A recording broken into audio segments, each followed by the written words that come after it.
प्रयागराज महाकुंभ में आज कुछ ऐसा होने वाला था जिसकी कल्पना मात्र से लोग कांप उठने वाले थे। आज महाकुंभ में एक ऐसी शक्ति आने वाली थी जिसे खुली आंखों से लोग नहीं देख पाएंगे। जो लोग चमत्कार पर यकीन नहीं करते आज की घटना सुनने के बाद करने लगेंगे। आखिर भगवान शिव की तरह दिखने वाला वो साधु आखिर कहां से आया और कैसे उसने एक ऐसा चमत्कार किया जिस पर यकीन कर पाना सबके बस की बात नहीं। आइए उस घटना को जानते हैं। कहानी शुरू होती है एक रेलवे स्टेशन से। रात का समय था। ट्रेन की पटरियों से टकराती हुई लोहे की आवाजें ठंडे वातावरण को और रहस्यमय बना रही थीं। स्टेशन पर एक अजीब सा सन्नाटा था। वहां की पीली रोशनी घने कोहरे को चीरने की असफल कोशिश कर रही थी। ट्रेन की सीटी ने इस खामोशी को चीरते हुए प्लेटफॉर्म पर अपनी उपस्थिति दर्ज कराई। यात्री जो महाकुंभ जाने के लिए उत्साहित थे अपने अपने सामान के साथ ट्रेन में चढ़ने की जल्दी कर रहे थे। ट्रेन के डिब्बों में भजन कीर्तन की आवाजें सुनाई दे रही थीं,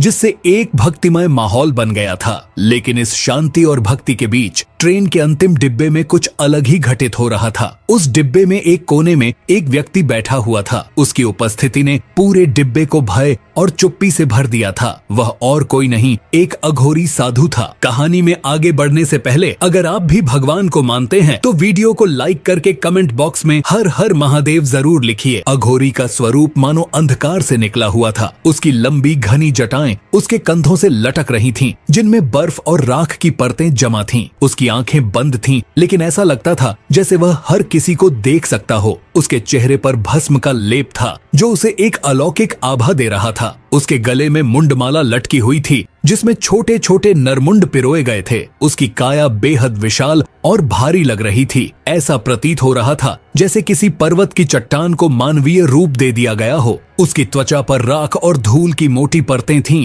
और उसके हाथ में एक बड़ा त्रिशूल था जिसकी नोक पर हल्की चमक थी। डिब्बे के यात्री सहमे हुए थे। कोई भी उसकी ओर देखने की हिम्मत नहीं कर पा रहा था। कुछ लोग फुसफुसा रहे थे तो कुछ ने डर के मारे अपनी जगह से हिलना भी बंद कर दिया था। एक बच्चा अपनी माँ से धीरे से बोला, माँ वो कौन है? क्या वो भगवान हैं? माँ ने बच्चे को कसकर गले लगा लिया। उसने धीमी आवाज में कहा, शांत रहो बेटा, उनकी तरफ मत देखो, ये साधारण इंसान नहीं लगते। डिब्बे में बैठे कुछ यात्री डर और उत्सुकता के बीच झूल रहे थे। एक व्यक्ति ने धीमे स्वर में कहा, क्या यह कोई तांत्रिक है? दूसरे ने कहा, मुझे नहीं पता, लेकिन उसकी उपस्थिति से लगता है कि यह साधारण व्यक्ति नहीं हो सकता। शायद यह कोई तपस्वी हो। वह अघोरी बिना हिले डुले शांत बैठा था, लेकिन उसकी उपस्थिति ने डिब्बे को एक अनजाने भय और रहस्य से भर दिया था। अघोरी का स्वरूप इतना भयावह था कि लोग उसे देखकर नजरें झुका लेते थे। उसकी जटाएं इतनी लंबी थीं कि घुटनों तक पहुंच रही थीं। गले में मुंडमाल लटकी हुई थी। उसके काले वस्त्र धूल और राख से सने हुए थे। उसके शरीर पर भस्म का लेप था और वह त्रिशूल थामे हुए था। उसकी आंखों में ऐसी गहराई थी मानो वह किसी अन्य लोक से देख रहा हो। उसकी उपस्थिति ने डिब्बे के माहौल को पूरी तरह बदल दिया था। यात्री उससे दूरी बनाए हुए थे।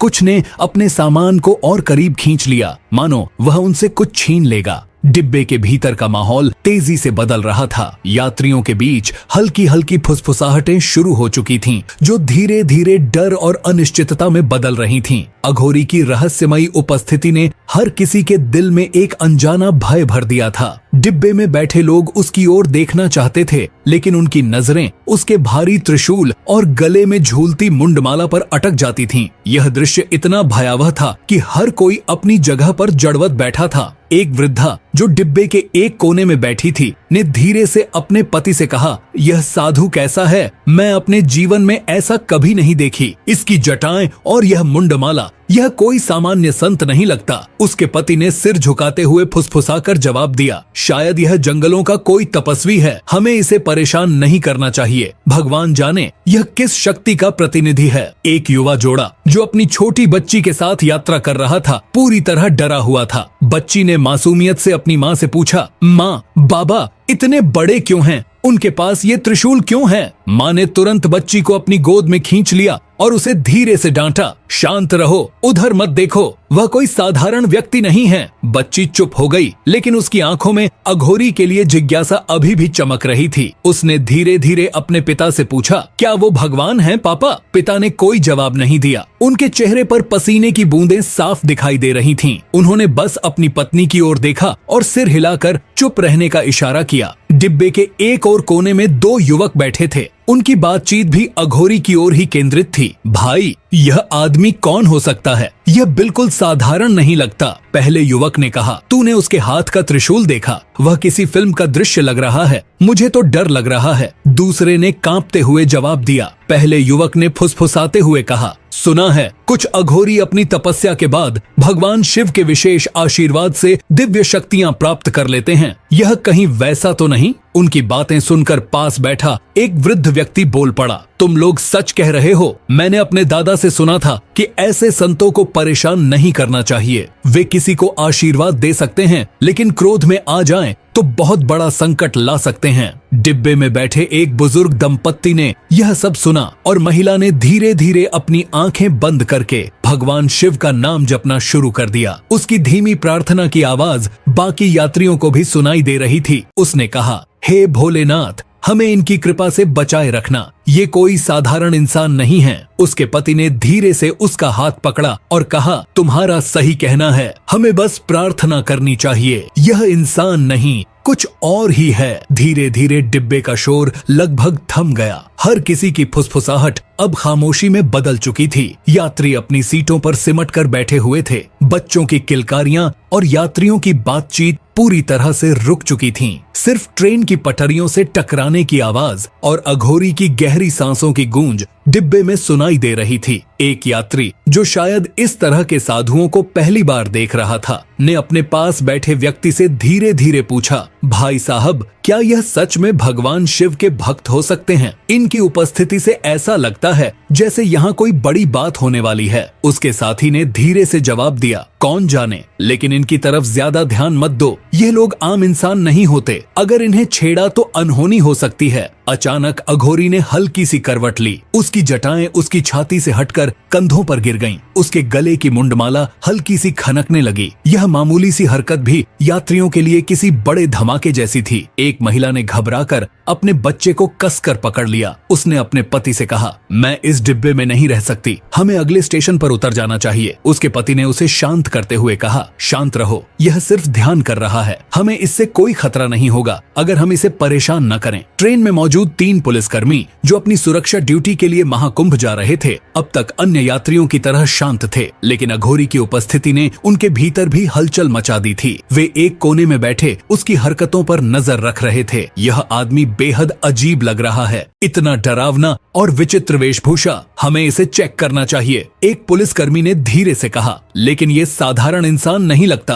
क्या हमें इसे छेड़ना चाहिए? दूसरे ने संदेह भरे स्वर में पूछा। तीसरे, जो वरिष्ठ अधिकारी था, उसने आत्मविश्वास से कहा, हम पुलिसकर्मी हैं, यह चाहे जो भी हो कानून के दायरे में रहना होगा। उन्होंने धीरे धीरे अघोरी के पास जाने का फैसला किया। जैसे ही वे तीनों अघोरी के करीब पहुंचे, एक ठंडी हवा का झोंका पूरे डिब्बे में फैल गया। ऐसा महसूस हुआ मानो किसी अदृश्य शक्ति ने वातावरण को जकड़ लिया हो। पुलिसकर्मियों ने इसे नजरअंदाज करते हुए उससे सवाल पूछना शुरू किया। अरे बाबा, आपकी पहचान क्या है? आप कहाँ जा रहे हैं? एक पुलिसकर्मी ने कठोर स्वर में पूछा। अघोरी ने अपनी आंखें बंद रखीं। उसने कोई जवाब नहीं दिया। ऐसा लग रहा था जैसे वह उनकी उपस्थिति से पूरी तरह अनजान था। दूसरे पुलिसकर्मी ने थोड़ा कठोर लहजे में कहा, बोलो बाबा, यह त्रिशूल और ये मुंडमाला क्यों साथ लाए हो? यह ट्रेन में लाना गैर कानूनी है। अचानक अघोरी ने अपनी आंखें खोलीं। उसकी आंखों की चमक इतनी तीव्र थी कि पुलिसकर्मियों को कुछ क्षणों के लिए स्तब्ध कर दिया। उसने गहरी और गूंजती हुई आवाज में कहा, जहां बुलावा होता है वहां जाना ही पड़ता है। उसकी आवाज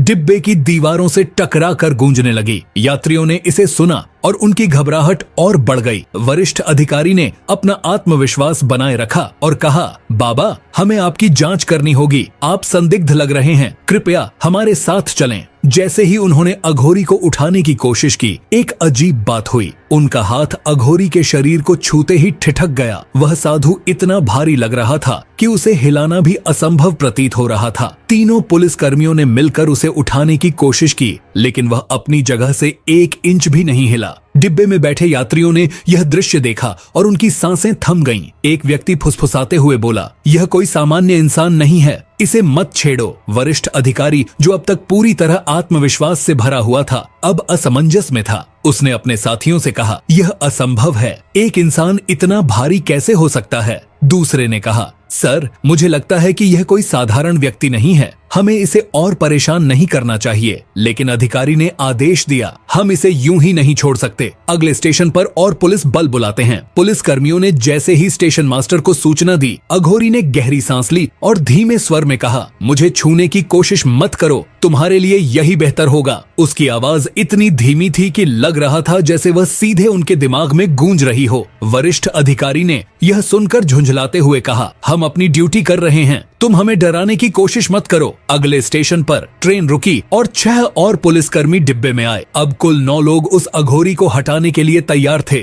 यात्रियों ने डिब्बे में अफवाहें फैलानी शुरू कर दी। कुछ ने कहा, यह भगवान शिव का दूत है, इसे मत छेड़ो। एक वृद्ध महिला ने कहा, ऐसे साधु जब आते हैं तो कुछ बड़ा संकेत देने के लिए आते हैं, इन्हें परेशान मत करो। जब 9 पुलिसकर्मियों ने उसे उठाने की कोशिश की तो अघोरी ने अपने त्रिशूल को हल्का सा उठाया। डिब्बे में एक अदृश्य कंपन हुआ, ऐसा लगा जैसे पूरी ट्रेन रुक गई हो। वरिष्ठ अधिकारी चौंक गया। उसने चिल्लाकर कहा, यह क्या हो रहा है, यह संभव नहीं है। अघोरी ने धीरे से अपनी आंखें खोली और कहा, तुम्हारा प्रयास व्यर्थ है, मैं वही हूँ जहाँ मुझे होना चाहिए। डिब्बे के यात्री अब पूरी तरह भयभीत थे। कुछ ने आंखें बंद कर लीं और भगवान शिव का नाम लेना शुरू कर दिया। एक युवा लड़की जो अपनी माँ के साथ यात्रा कर रही थी, फुसफुसाकर बोली, माँ, क्या यह भगवान हैं? माँ ने उसे चुप कराते हुए कहा, शांत रहो, यह कोई साधारण साधु नहीं है, हमें इनसे दूर रहना चाहिए। जैसे ही पुलिसकर्मियों ने उसे फिर से उठाने की कोशिश की, डिब्बे में अचानक एक तेज प्रकाश फैल गया। यात्रियों ने अपनी आंखें बंद कर लीं। जब उन्होंने अपनी आंखें खोलीं, तो अघोरी गायब हो चुका था। डिब्बे में एक अजीब सा सन्नाटा छा गया। पुलिसकर्मी और यात्री दोनों ही यह समझने में असमर्थ थे कि यह क्या हुआ। वरिष्ठ अधिकारी के चेहरे पर घबराहट के साथ साथ अपराध बोध भी था। उसने धीरे से कहा, यह कोई साधारण व्यक्ति नहीं था, शायद यह भगवान शिव थे। जब ट्रेन की घटना खत्म हुई और अघोरी अचानक गायब हो गया, तो वरिष्ठ अधिकारी मन ही मन विचलित हो गया। उस साधु की रहस्यमयी शक्ति और उसकी चेतावनी ने उसके मन में कई सवाल खड़े कर दिए थे। ट्रेन के अगले स्टेशन पर उतरने के बाद वह अपने कर्तव्य की ओर बढ़ गया, लेकिन उसका दिमाग बार बार उस अघोरी की ओर ही जा रहा था। वह कौन था? क्या वह सच में कोई तपस्वी था या भगवान शिव का अवतार? यह सवाल उसे बार बार परेशान कर रहा था। उस अधिकारी का नाम अनिरुद्ध था। वह एक साहसी और दृढ़ निश्चयी पुलिसकर्मी था, लेकिन अघोरी की उस उपस्थिति ने उसके विश्वास और तार्किक सोच को हिला कर रख दिया था। उसने तय किया कि महाकुंभ में पहुंचने के बाद वह उस साधु को ढूंढने का हर संभव प्रयास करेगा। महाकुंभ का मेला पूरी तरह से जीवंत था। लाखों लोग गंगा के किनारे जमा थे। श्रद्धालु, साधु संत, अखाड़ों के प्रमुख और हर जगह भक्ति की गूंज। यह दृश्य किसी और ही दुनिया का प्रतीत हो रहा था। अनिरुद्ध ने जैसे ही महाकुंभ में कदम रखा, उसे एक अलग तरह की ऊर्जा महसूस हुई। उसने मेले के हर कोने को ध्यान से देखना शुरू किया। उसकी नजरें हर जटाधारी साधु को तलाश रही थीं। हर बार जब वह किसी अघोरी को देखता